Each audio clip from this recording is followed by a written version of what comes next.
Well कुछ दिन पहले मैं यूं ही बैठे बैठे सोच रहा था कि लॉकडाउन की वजह से काफ़ी कुछ हम लोग में बदलाव आए हैं। जैसे हमारा स्लीपिंग पैटर्न चेंज हुआ है, क्योंकि हम लोग के करने के लिए कुछ है नहीं। कुछ लोगों का ख़राब हुआ है, कुछ लोगों का अच्छा हुआ है। अब ख़राब से मतलब ये है कि कई लोग का पैटर्न ही उल्टा हो गया, वो रात में जगते हैं, दिन में सोते हैं, तो ये चीज़ दिक्कत है। वेल मेरा तो बहुत अच्छा हो गया है। मैं सुबह 5 बजे उठता हूँ, जॉगिंग करने जाता हूँ, रात में कुछ 10 सवा 10 तक सो जाता हूँ। और एक चीज़ मैंने नोटिस की है पूरे लॉकडाउन में कि जितने लोग सुबह जॉगिंग के लिए निकलते थे उससे दुगने आ रहे हैं, क्योंकि लॉकडाउन में सब बैठे बैठे घर में इतने ज़्यादा बोर हो चुके हैं कि अब उनको लग रहा है कि यार अब निकलो। Welcome back to the channel guys, I hope you are doing absolutely fine.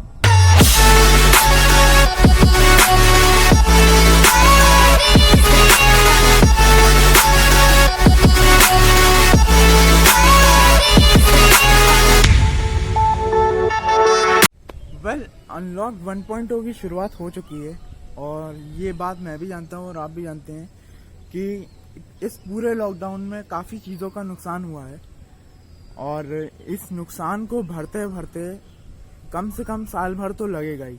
जैसे कि कई लोगों की जॉब्स गई हैं, और कई लोगों के जितने भी धंधे पानी चल रहे थे, जितने भी रेस्टोरेंट चल रहे थे या बिजनेस चल रहे थे, उसमें काफ़ी ज़्यादा लॉस हुआ है।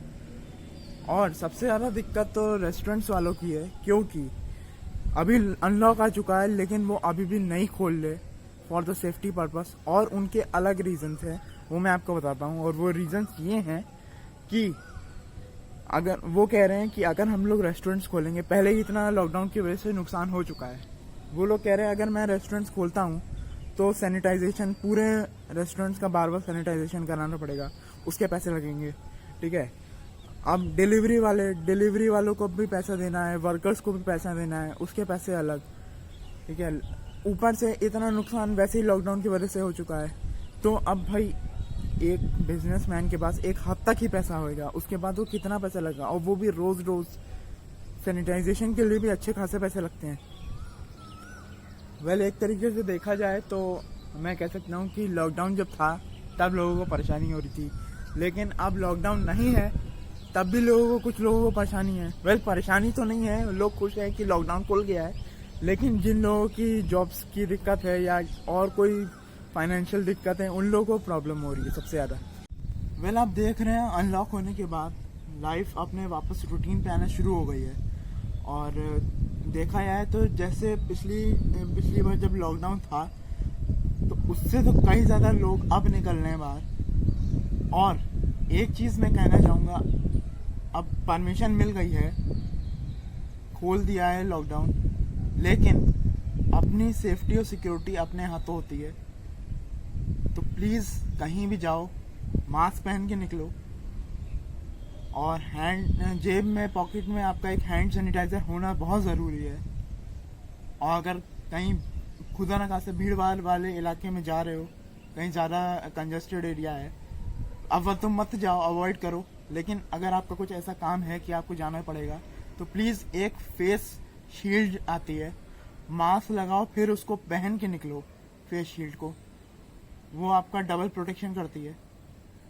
तो प्लीज़ ये सब चीज़ें, कुछ चीज़ें हैं जिनको आपको मेजर करना होगा, तो प्लीज़ इन चीज़ों का ध्यान रखना बहुत ज़्यादा ज़रूरी है। वेल इस व्लॉग की मैं अब सबसे इम्पोर्टेंट बात करने जा रहा हूँ, और वो है, अगर खुदा ना खास्ता, वेल अव्वल तो किसी को ना हो मैं चाहता हूँ, लेकिन अगर खुदा ना खास्ता किसी को भी कोविड निकला या कोविड पॉजिटिव निकला या कोविड हो गया, तो आपको घबराना नहीं है, आपको डरना नहीं है, आपको पैनिक नहीं करना है। क्योंकि अगर आपने पैनिक करना शुरू किया, अगर आप घबरा गए, तो मैं बता रहा हूँ आप आधे से ज़्यादा वहीं ख़त्म हो जाओगे, टूट जाओगे बुरी तरीके से। जो भी आगे होने वाला है आपको उसको झेलने की क्षमता बचेगी ही नहीं, मैं बता रहा हूँ। तो प्लीज़ इसलिए घबराओ मत, जो है जैसा है प्रोसेस कर लो। और अगर कोविड से बचना है, मतलब अगर कोविड नहीं हुआ है और अगर आपको लगता है कि घबरा रहे हैं आप कि हो जाए, तो अभी से मैं एक चीज़ बता रहा हूँ, अभी से इम्यूनिटी बढ़ाने वाली चीज़ें खाना शुरू कर दो। ये जितने भी जंक फूड हैं इसको बहुत ज़्यादा कम कर दो, वेल आप मैं जानता हूँ कि आप सब लोग 3-4 महीने से कहीं निकले नहीं हो, कहीं रेस्टोरेंट नहीं गए हो, ठीक है, वो बात भी अपनी जगह सही है, लेकिन प्लीज़ इन चीज़ों को जितना ज़्यादा अभी के लिए अवॉइड कर सकते हो प्लीज़ करो, क्योंकि ये बीमारी ऐसी है कभी भी किसी को भी कहीं से भी हो सकती है। तो मैं यही चाहता हूँ कि आप लोग इम्यूनिटी बढ़ाने वाली चीज़ें पियो, जैसे काढ़ा पियो, रोज़ दो टाइम स्टीम करो, थोड़े दिन गुनगुना यानी ल्यूक वार्म वाटर जो होता है वो पियो आप, उससे बहुत ज़्यादा फ़ायदा होता है। और भी 2-3 चीज़ें हैं, जैसे गार्गल होता है, गरारे जिसको कहते हैं, वो करिए आप, तो इससे काफ़ी ज़्यादा आपको वो होगा। ये नहीं कि आप बैठे हुए हो, जंक फूड खा रहे हो, सब जंक पेट में जा रहा है, शरीर में लग रहा है, और बैठे नेटफ्लिक्स पे चिल कर रहे हो।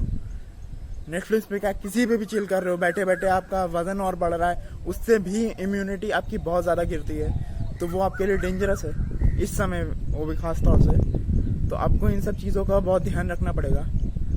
रोज़ सुबह वर्कआउट करो, नहीं हो सकता वर्कआउट तो प्लीज़ योगा तो कर लो।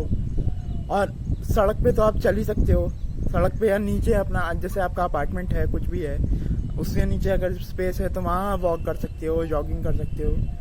या फिर अपार्टमेंट अगर ले रहे हो तो यहाँ पे पूरी पूरी सीढ़ियाँ होती हैं, आप स्टेयर्स क्लाइंब करो उतरो, ये भी बहुत अच्छा वर्कआउट है। तो आप जो भी मतलब जैसा भी आप कर सकते हो, आप जैसी भी आपके पास सुविधा हो आप प्लीज़ करो, क्योंकि इन सब चीज़ों से बहुत ज़्यादा फ़ायदा होगा, आपकी स्ट्रेंथ बढ़ेगी, इम्यूनिटी बढ़ेगी। और ये कई लोग कह रहे हैं कि जब तक कोई वैक्सीन नहीं आ जाती पूरी तरीके से, तब तक एक चीज़ है हमारे अंदर ही है, हमारे शरीर के अंदर ही है, वो है हमारी इम्यूनिटी, जो हमको बचा सकती है। तो अब आपको करना ये है कि अपनी इम्यूनिटी स्ट्रॉन्ग करके रखनी है, क्योंकि जिसकी इम्यूनिटी स्ट्रॉन्ग हुई वो बच जाएगा, बहुत बढ़िया तरीके से बचेगा वो। अभी से ही अपना ये सब करना शुरू कर दो। और आज के लिए बस इतना ही रखते हैं, मेरे पास और ज़्यादा कुछ कहने के लिए है नहीं, क्योंकि मैंने लॉकडाउन के ऊपर बहुत सारा कंटेंट बना दिया है। ये आज इतने दिनों बाद मैंने अनलॉक का कंटेंट बनाया था। तो अब आप बस लाइक करो, इसको सब्सक्राइब करवाओ चैनल, अगर नहीं किया, अगर नए हो तो प्लीज़ सब्सक्राइब करके जाना। और जाते जाते मैं आप सबको एक चीज़ बताना चाहता हूँ, मेरे पिछली वीडियो जो थी अनबॉक्सिंग वाली, उस पर मेरे 1K व्यूज़ हो चुके हैं, so thank you for that. मैं हाथ जोड़ के, अभी मैं हाथ नहीं जोड़ सकता, मैं कैमरा उठाया हूँ, लेकिन प्लीज़ आप लोग समझने की कोशिश करिएगा। मेरे अब तक मैक्स 300 व्यूज़ तक गए थे इस वीडियो से पहले, व्यूज़ मैक्स। और इसके बाद जब मैंने 300-400 क्रॉस किया, मुझे लगा अब ये 500 तक जाएगी, पर ये 500 को भी क्रॉस करी, 600 को भी क्रॉस करी, 700 को भी क्रॉस करी। मैंने कहा अब रुक जाओ, इसीलिए इतने दिनों से व्लॉग नहीं आ रहा था, मैं व्लॉग नहीं बना पा रहा था, और इसीलिए मैं इतने दिनों से रुका हुआ था कि पहले 1K हो जाए तब मैं कोई दूसरा व्लॉग निकालूंगा। तो थैंक यू फॉर दैट, मेरे 1K हो चुके हैं। और बस इसी तरह आपका प्यार, सपोर्ट, यही सब चाहिए। सो आज के लिए बस इतना ही रखते हैं। If you enjoy this video then don't forget to hit like, subscribe and share. और अगर नए हो तो सब्सक्राइब किए बिना बिल्कुल मत जाना। एज ऑलवेज मिलते हैं अगले व्लॉग में।